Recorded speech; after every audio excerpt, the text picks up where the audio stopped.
Hoje vou falar aqui sobre uma noção de felicidade ou de sucesso ou de, não sei, como quiserem chamar, não é? Eu acho que toda a gente que é bem sucedida acaba por ser feliz, só que os nossos parâmetros de sucesso e de felicidade e os parâmetros que o mundo nos dá nem sempre são os parâmetros celestiais e divinos, não é? Então eu vou falar porque muita gente constantemente e muita gente pontualmente tem crises, não é? Tipo, não sabe o que é que anda aqui a fazer, não sabe se é feliz, não sabe se casou bem, eu casei, graças a Deus, não sabe qual é que é o seu propósito, pronto, e este tipo de questões às vezes vêm porque não estamos alinhados completamente com o propósito de Deus e com a sua vontade, não é?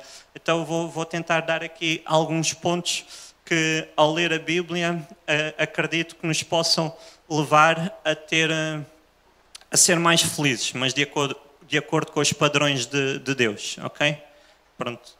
Toda a gente, habitualmente, né, as pessoas dizem, eu vou à igreja porque me sinto bem lá, não é? Às vezes é bom sentir-nos mal, não é, com aquilo que temos praticado até então, para que haja uma mudança, ok? Então, eu faço isso com a minha vida, não é? Tento ver o que é que eu posso melhorar e eu tenho algumas crises tenho algum stress, tenho algumas crises existenciais, não é? E auto-interrogo-me porque é que é, não é? Será que eu estou, às vezes, frustrado ou insatisfeito, mas estou no caminho de Deus, que Deus quer para a minha vida, ou eu estou insatisfeito e frustrado porque eu não estou a cumprir aquilo que Deus tem para mim, não é? Então, vamos tentar alinhar as nossas vidas com o propósito de Deus para as nossas vidas, para que possamos ser mais felizes, ser mais bem-sucedidos. E a Bíblia fala em bem-aventuranças, que há traduções que dizem que é feliz aqueles, não é? Feliz aqueles. Mas bem-aventurança é também afortunado. Nós não falamos em sorte, não é? Mas é tipo... Onde é que estão as irmãs de Israel? É tipo Mazel Tov. É tipo boa sorte. Não estão cá as irmãs que foram a Israel. Já orámos hoje por Israel, se puderem orem por Israel, está bem? Porque não está na minha pregação, não é? Mas orar e amar, não é? É uma fonte de prosperidade para a nossa vida, amém? É o que a Bíblia diz.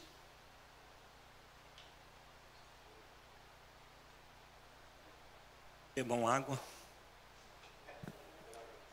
2 litros por dia. Então vamos lá. Caminho para a felicidade, não é? Já fiz aqui uma breve introdução. O primeiro ponto que eu quero destacar é o que a Bíblia diz no Salmo 37. Eu já vou ler, não é?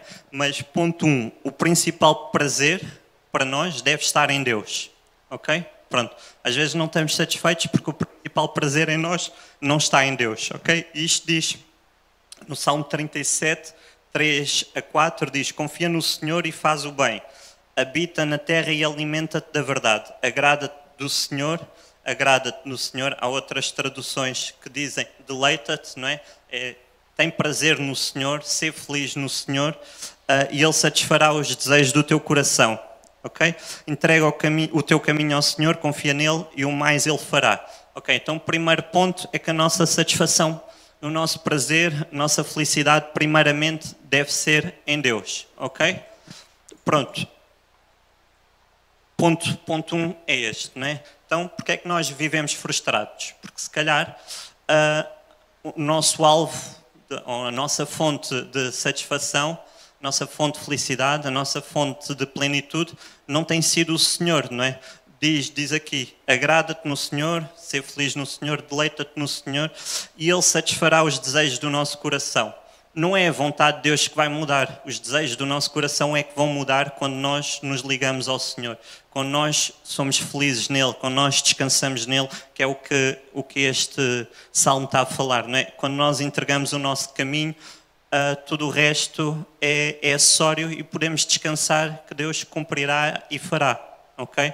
Então, primeiro ponto, se os irmãos quiserem tomar notas, é: o nosso principal prazer deve estar em Deus, ok? Buscar a sua presença. Muitas vezes temos prazer em coisas humanas e algumas delas têm uma embalagem, uma capa de espiritualidade, não é? Mas nem sempre é aquilo que Deus tem para nós, nem sempre é um prazer do Senhor, não é? Por exemplo, isto dá alguma pressão vir pregar, não é? Mas podia ser uma fonte de prazer, de satisfação, de sucesso, de plenitude, não é? Eu podia sentir-me aparentemente satisfeito, não é? E o meu orgulho podia ser afagado, não é? Ao vir aqui pregar, aparentemente é uma coisa positiva, não é? Aparentemente é algo espiritual, é algo do alto, mas nem sempre é assim, não é? Depende, claro, das intenções do coração das pessoas, não é? Eu estou aqui porque me foi pedido, não é? Eu acredito e esforcei-me e oro e leio a palavra e tento trazer uma mensagem que inspire a igreja à mudança, não é? Mas estou aqui em primeiro lugar por obediência, não é? Porque estou a tentar depender de Deus, não é? Ser obediente ao pastor e fazer a sua vontade. Pronto. E a primeira vontade de Deus para mim é ser obediente, não é? Por algum trabalho que isso dê, por algum nervosismo que isso cause, não é? Estou a tentar buscar as coisas espirituais. Mas esta pregação podia dizer tudo certo e ainda assim ser uma pregação que ia satisfazer o meu prazer humano, não é? Eu estava mais deleitado nos elogios que as pessoas possam fazer, mas isso também me ia frustrar. Se toda a gente dissesse bem, eu ia ficar super feliz. Se toda a gente dissesse mal, era uma fonte de frustração, não é? Então o nosso prazer deve estar primeiro em Deus e não nas coisas humanas que nos dão prazer, não na comida que nós comemos, não no trabalho que nós temos ou no dinheiro que nós ganhamos, não é? Devemos confiar, entregar o nosso caminho ao Senhor e o resto Ele fará, não é? E a nossa oração devia ser a seguinte: Salmos 63, 1 a 8.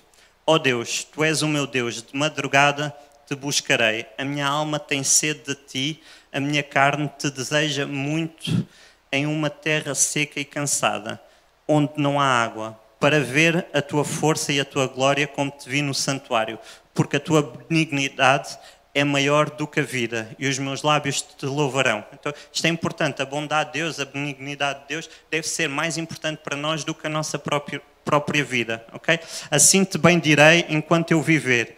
Em Teu nome levantarei as minhas mãos, a minha alma se fartará como de tutano e de gordura, e a minha boca Te louvará com alegres lábios. Quando me lembrar de Ti na minha cama e meditar em Ti nas minhas vigílias da noite. Okay? Porque Tu tens sido o meu auxílio. Então à sombra das Tuas asas me regozijarei e a minha alma Te segue de perto e a Tua destra me sustenta. Então nós vemos aqui quem escreveu este salmo, o salmista, está a dizer a Deus que Ele é tudo para Ele, que Ele é a fonte de segurança, a fonte de prazer, a sua ânsia, o seu desejo vão para Deus, não é? Então, se nós queremos ser felizes, este é o primeiro ponto. Devemos orar assim, devemos buscar assim a Deus. Esta deve ser a nossa prioridade, muito mais do que qualquer coisa terrena. Amém? Queria acabar aqui, mas tenho mais de 3 pontos. Mas acho que era suficiente. Este é o ponto fundamental, porque se o nosso alvo, se a nossa primeira busca for Deus, a sua presença, não é? Se estivermos apaixonados por Jesus e o buscarmos, o resto vai ser acrescentado e vai ser alinhado com a sua vontade, não é? Então nós às vezes frustramos-nos e somos infelizes porque os planos que nós fazemos, não é, para a nossa vida não dão certo, não é? E não dão certo, mais uma vez, porque não estão alinhados com os planos de Deus. Amém? Já alguém se frustrou aqui? Amém. Estou a sentir isto muito acanhados. Fui só eu que já tive crises? Não. Amém. Ainda bem. Torna-nos mais dependentes de Deus. É bom percebermos que somos humanos, não é? E que estamos dependentes de Deus para levar a cabo aquilo que Ele nos pede para fazer, não é? Então temos que criar este relacionamento de amizade com Deus, não é? Isto nem está na pregação, mas eu gosto muito daquela passagem de Abraão, não é? Quando chega o anjo do Senhor, anjo está com letra maiúscula, Senhor tem as letras todas maiúsculas, por isso dá a entender que não é um anjo qualquer, não é? E o anjo do Senhor chega e a primeira coisa que Abraão faz é preparar tudo para poder comer com Deus, não é? Com o anjo do Senhor. E isso deve ser a nossa prática, não é? Assim que a presença de Deus, ou devemos buscar a presença de Deus, e quando estamos na presença de Deus, devemos preparar tudo para que Deus se agrade de estar ali connosco, comer connosco. E o que é que aconteceu depois? Não é? Abraão foi a correr, eu nem li a passagem, na realidade, para preparar esta pregação, mas foi a correr, foi buscar comida, não me lembro se era um borrego, se era um cabrito, foi buscar comida, pediu à esposa para cozinhar, sentou-se ali a comer com Deus, com o anjo do Senhor, e o anjo do Senhor começa-lhe a revelar os planos dele, não é? A oportunidade de Abraão interceder surge ali, não é? Porque estão ali sentados a comer e Deus começa a dizer, olha, tenho um plano, se calhar estava a pensar, vou mandar abaixo aquelas 2 cidades, se calhar é verdade, vou acabar com aquilo tudo, eles só vivem em pecado, vou acabar com aquelas 2 cidades, não é? Porquê? Porque é que Deus decidiu falar com Abraão?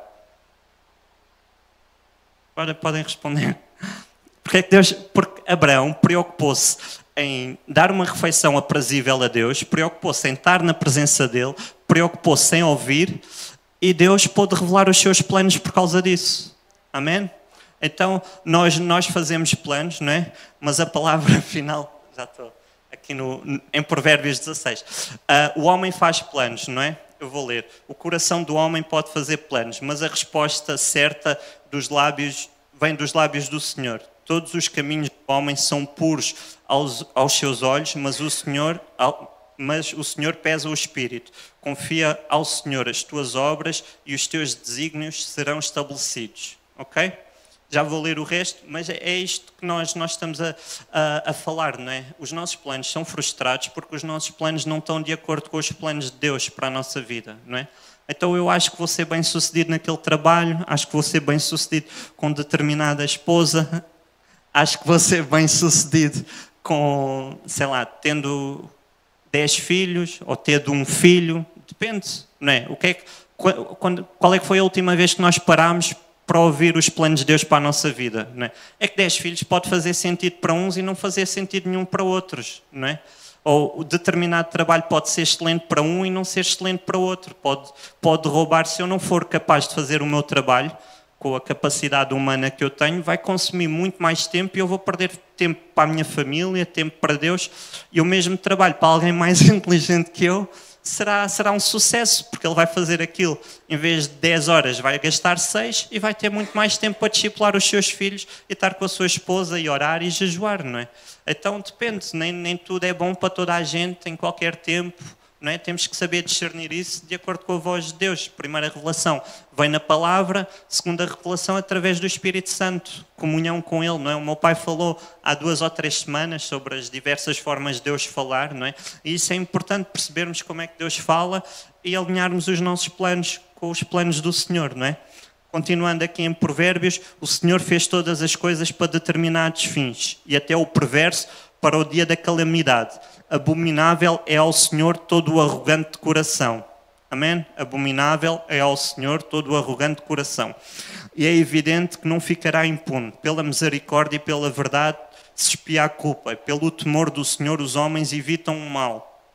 E agora esta parte o meu pai citou a semana passada, até sendo o caminho dos homens agradável ao Senhor, este reconcilia com eles os seus inimigos. Ok? Então, primeiro ponto, vamos ver aqui. Primeiro ponto, nosso principal prazer deve estar em Deus. Segundo ponto, os nossos planos devem estar sujeitos ou submeter-se aos planos de Deus. Amém? Pronto. Deus nunca vai se sujeitar aos planos dos homens arrogantes. Está aqui, é o que está aqui escrito. Abominável é ao Senhor todo o arrogante coração. não é? Então nós devemos ser humildes, devemos procurar ouvir a voz de Deus e devemos procurar adaptar e mudar os nossos planos, tendo em conta aquilo que Deus nos está a falar a nós. Amém? Não devemos adaptar os planos que nós temos à vontade de Deus, nem a vontade de Deus aos nossos planos, não é? Devemos sujeitar os nossos planos, ouvir primeiro os planos de Deus e saber como agir para depois não sairmos frustrados, não é? Então, nós temos na Bíblia homens aparentemente bastante bem-sucedidos, reis inclusivamente, que eram invejosos, não é? Estou a falar de Saul especificamente, não é? Saul foi ungido porque o povo rejeitou a Deus, não é? E diz lá em Samuel, não foi a ti que rejeitaram, mas a mim. Então, o homem é colocado, não havia ninguém mais importante que ele no meio daquele povo, não é? Ele era rei, havia um profeta que o advertia, mas ele era a autoridade máxima. Ainda assim conseguia estar extremamente insatisfeito a perseguir um menor, que não era David, não era ninguém humanamente falando, não é? Era um grande homem de Deus, mas tocava a harpa para o rei, estava ali, o rei tinha autoridade sobre ele, ele fazia o que o rei mandava, era uma pessoa completamente frustrada e insatisfeita, não é? Porquê? Porque quando ele foi ungido, não era o propósito de Deus, né? Não era o propósito de Deus ter um rei ali naquela altura, né? Por outro lado, vemos pessoas a morrer completamente tranquilas da vida porque sabem que estão a fazer o propósito de Deus. Eu estou a falar de Estevão, não é? Estevão está a ser apedrejado. Estevão era um diácono, foi ungido, 7 homens cheios do Espírito Santo, um deles foi Estevão, depois dos outros 6 ninguém ouve falar mais, não é? E está lá Estevão a ser apedrejado, a pregar o Evangelho, e diz no fim, eu estou a ver a glória, e completamente tranquilo, não é? Ele nasceu para morrer, ele nasceu para ser um mártir, não é? Humanamente, quem é que é mais bem sucedido? Saul era rei, um morreu, nem sabemos a idade dele, tem ali um capítulo e um bocadinho dedicado a ele na Bíblia, o outro tem uma data de histórias, em Crónicas, em Reis, não é? E quem é que é mais importante para o reino de Deus? Quem é que era mais feliz? Quem é que era mais bem sucedido, não é? Foi o que morreu apedrejado. Amém? Então, quando nós estamos no nosso propósito, não importa o sucesso humano, as nossas métricas e parâmetros mudam completamente, não é? E buscamos satisfação até na morte, não é? Até no martírio, não é? Estevão foi um mártir, morreu por amor a uma causa. Amém? Amém.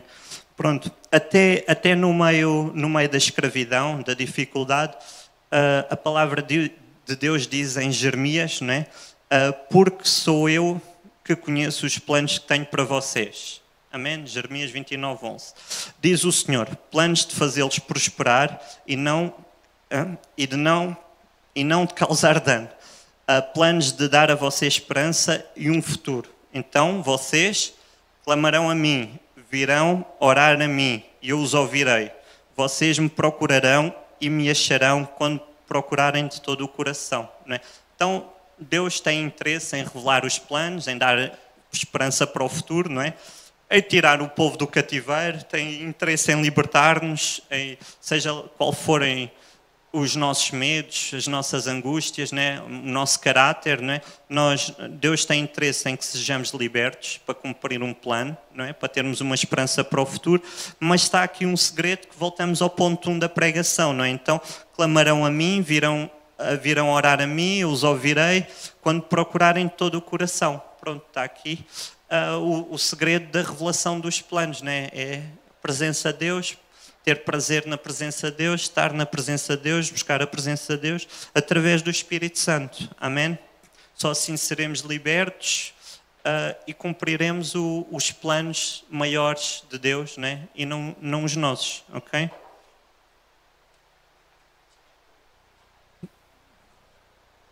Vamos só aqui no ponto 2, gostava de analisar aqui, pegando no exemplo de Estevão e de Saul, né? Gostava de pensássemos quem é mais bem sucedido, porque às vezes há um preconceito da nossa parte, e eu há bocado toquei neste ponto, né? Que as coisas espirituais é que são importantes, né? Então às vezes achamos que quem serve numa igreja tem mais sucesso do que quem não serve ou quem é pastor, não é? E então eu gostava que refletíssemos, não é, sobre isso, não é? Os planos de Deus são maiores do que os nossos. Então quem é que é mais feliz e bem-sucedido? É um pastor ou um empresário? Só com estas informações. Hã? Quem? Depende, boa. É isso mesmo. Só com estas informações não sabemos, não é? Porque é assim, aparentemente o pastor estava a fazer a vontade de Deus, não é? Mas há a história de um senhor batista, que eu não sei o nome dele, mas ele é dono de uma cadeia de franchising americana. E já ouviram aquela música Closed on Sunday, You're My Chick-fil-A? Não? Pronto, é uma música que diz, está fechado ao domingo, Chick-fil-A é a cadeia de restaurantes. É a cadeia de restaurantes. Então, ele é crente, é batista, e ele é um grande empresário, tem uma cadeia de restaurantes, e ele decidiu que a cadeia dele fecha ao domingo. Se calhar o dia mais lucrativo para estar aberto num centro comercial, ele decidiu que fecha ao domingo, não é? Por outro lado, há pastores que deviam ser médicos e estar nos Médicos Sem Fronteiras a evangelizar e a curar pessoas, ou disseram-lhes, olha, tu para servir a Deus tens que ser pastor. E eles foram, não é?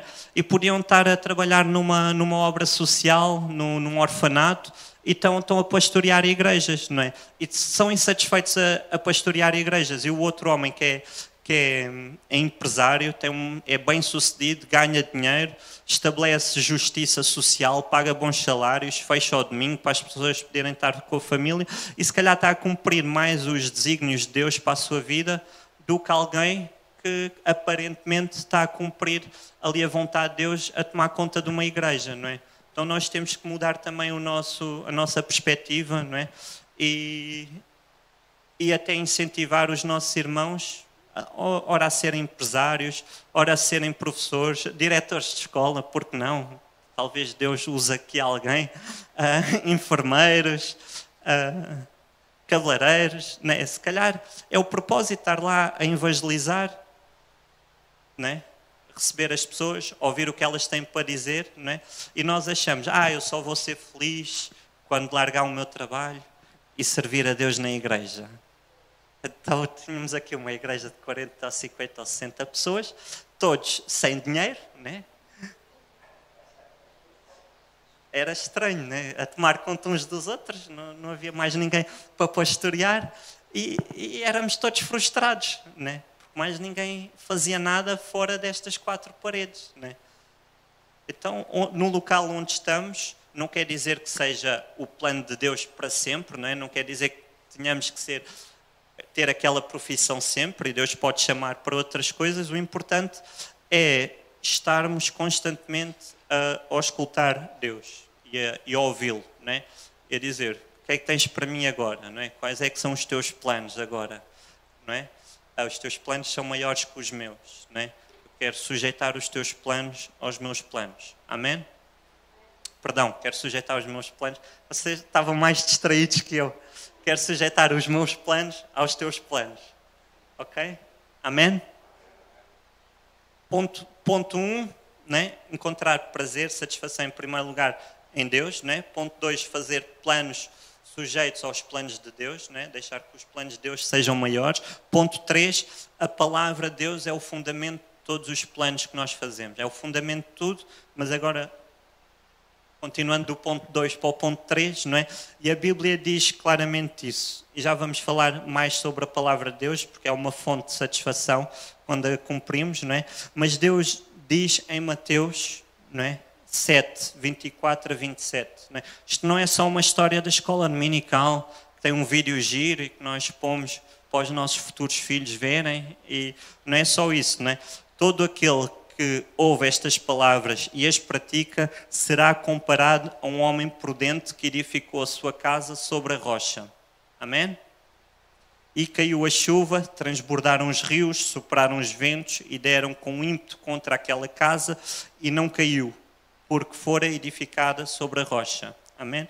Então, os nossos planos, a nossa família, o nosso ministério, o nosso trabalho tem que ser fundamentado em primeiro lugar na palavra de Deus. Amém? Todo aquele que ouve estas palavras, as minhas palavras, e não as pratica, será comparado ao homem insensato, ou tolo, que edificou a sua casa sobre a areia. E caiu a chuva, transbordaram os rios, sopraram os ventos e deram com ímpeto contra aquela casa e ela desabou, sendo grande a sua ruína. Amém? Então, o primeiro ponto para sermos bem-sucedidos, felizes nos nossos planos, é ter por base a palavra de Deus. Okay? Nada do que nós planeamos pode ir, numa primeira instância, contra a grande revelação que temos na palavra de Deus. Amém? Então há dúvidas que nem se põem na nossa vida se lermos a palavra de Deus, não é? Há opressões demoníacas que não sentimos se pusermos em primeiro a palavra de Deus. Há adversidades e tempestades, que é o que fala aqui, que não nos abalam se lermos, conhecermos e praticarmos a palavra de Deus. Amém? Pronto, então os nossos planos submetidos aos planos de Deus, fundamentados na palavra, são inabaláveis. Amém? Pronto, mas não são só os nossos planos sujeitos à palavra de Deus, são todas as nossas ações, não é? Em Tiago 1, 22 a 25 diz: sejam praticantes da palavra e não apenas ouvindo.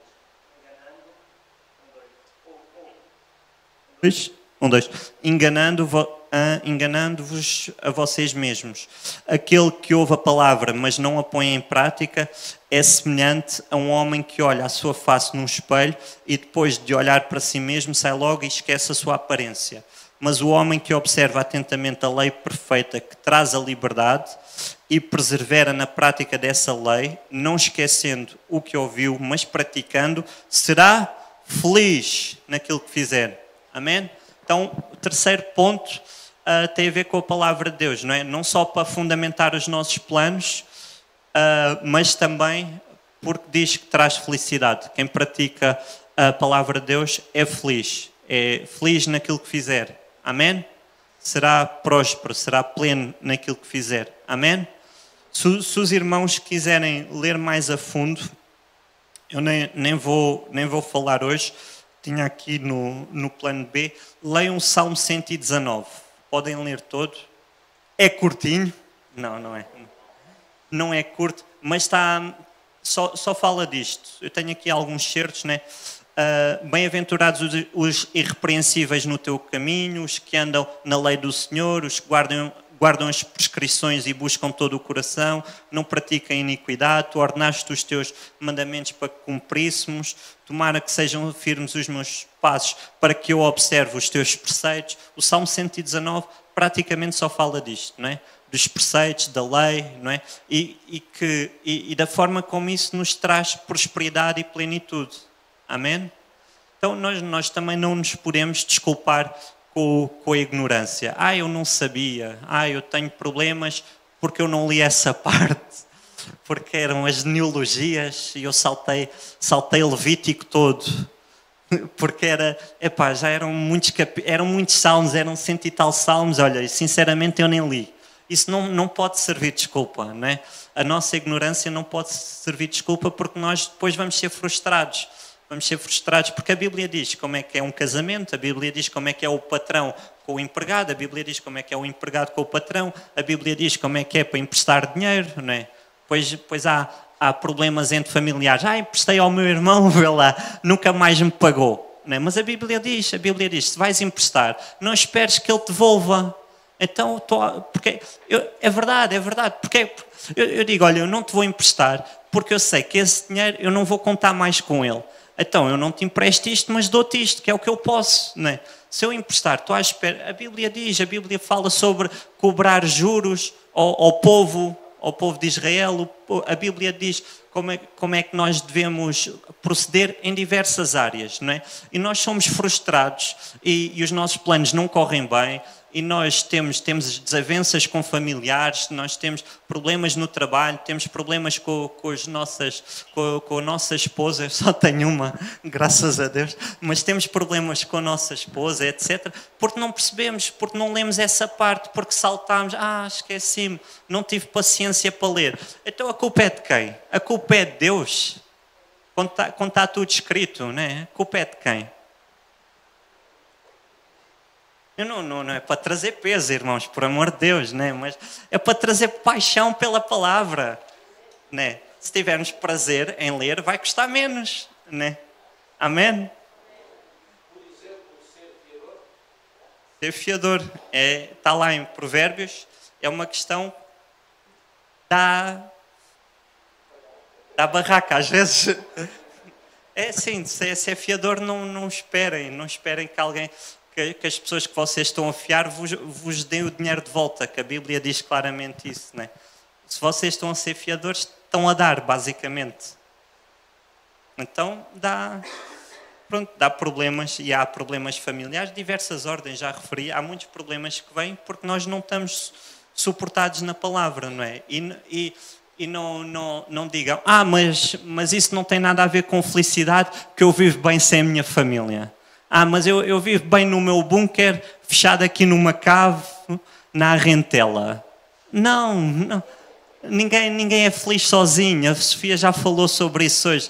Ninguém é feliz sozinho, não é? E a nossa forma, a forma como a palavra de Deus fala a nossa vida, vai influenciar a forma como nós procedemos com os outros, não é? E o meu pai falou na semana passada da vida de Paulo, não é? E como é que um casal pode tornar um ministério, otimizar de certa forma o ministério de Paulo, não é? Porque isto tem tudo a ver com relacionamentos. Eu nunca vi.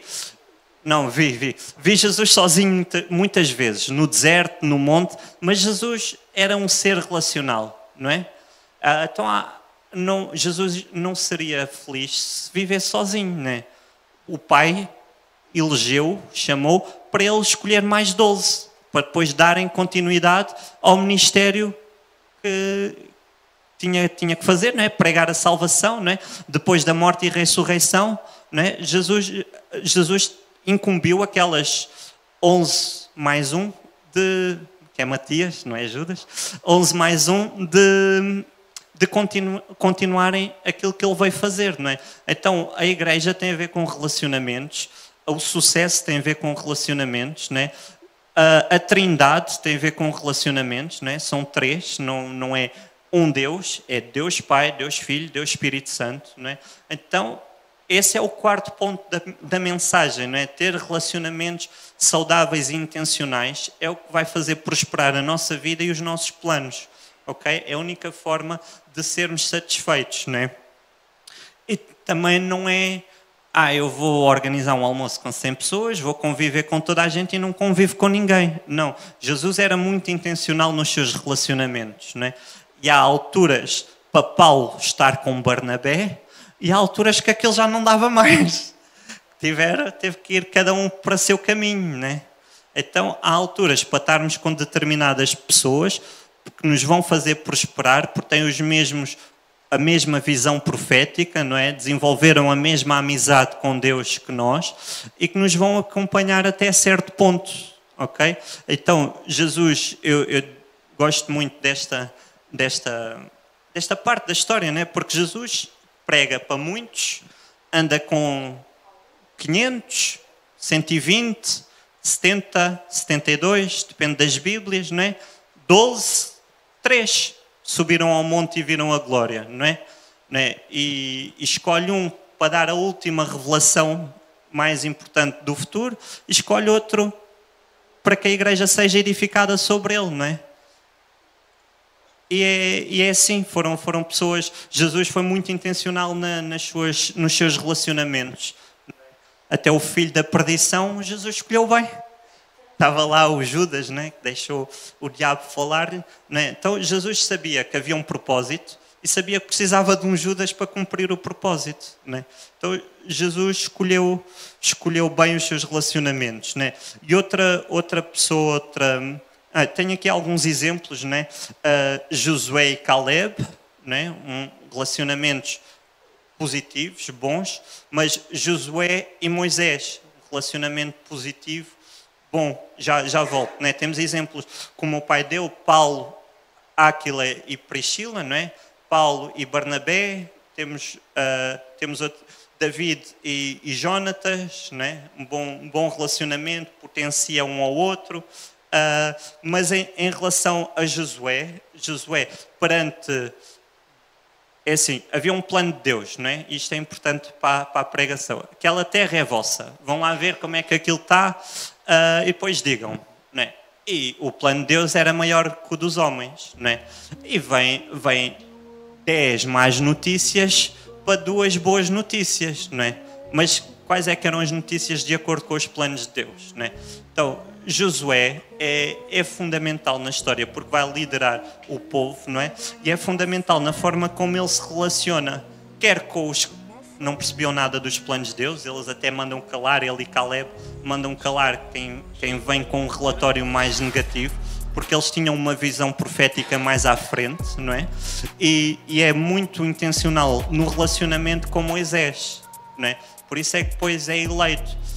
Ele tinha um pai, na realidade, que era um servo de Deus, não é? Que ajudou bastante Moisés e Arão, mas ele não foi precursor do pai dele, ele foi precursor de Moisés, não é? Então ele tanto se relaciona, mas familiarmente ele relacionava-se bem com os seus pares, com Caleb. Ele tinha um bom relacionamento com os superiores a ele servia. Ele servia constantemente. E diz lá, quando Moisés saía da tenda, Josué não saía da tenda da presença. Amém? E Josué diz lá, medita na minha palavra, não pus aqui. Diz que é Josué 1. Né? Medita na minha palavra dia e noite e fala de prosperidade a seguir. Eu vou só ler aqui. E outra coisa que diz no livro de Josué é que ele e a família dele serviram ao Senhor. Então vê-se claramente que Josué se percebia da palavra de Deus, percebia da busca da presença de Deus e percebia do relacionamento que tinha a ter com o pai, com Moisés, com Caleb, com Arão e com a família dele. Amém?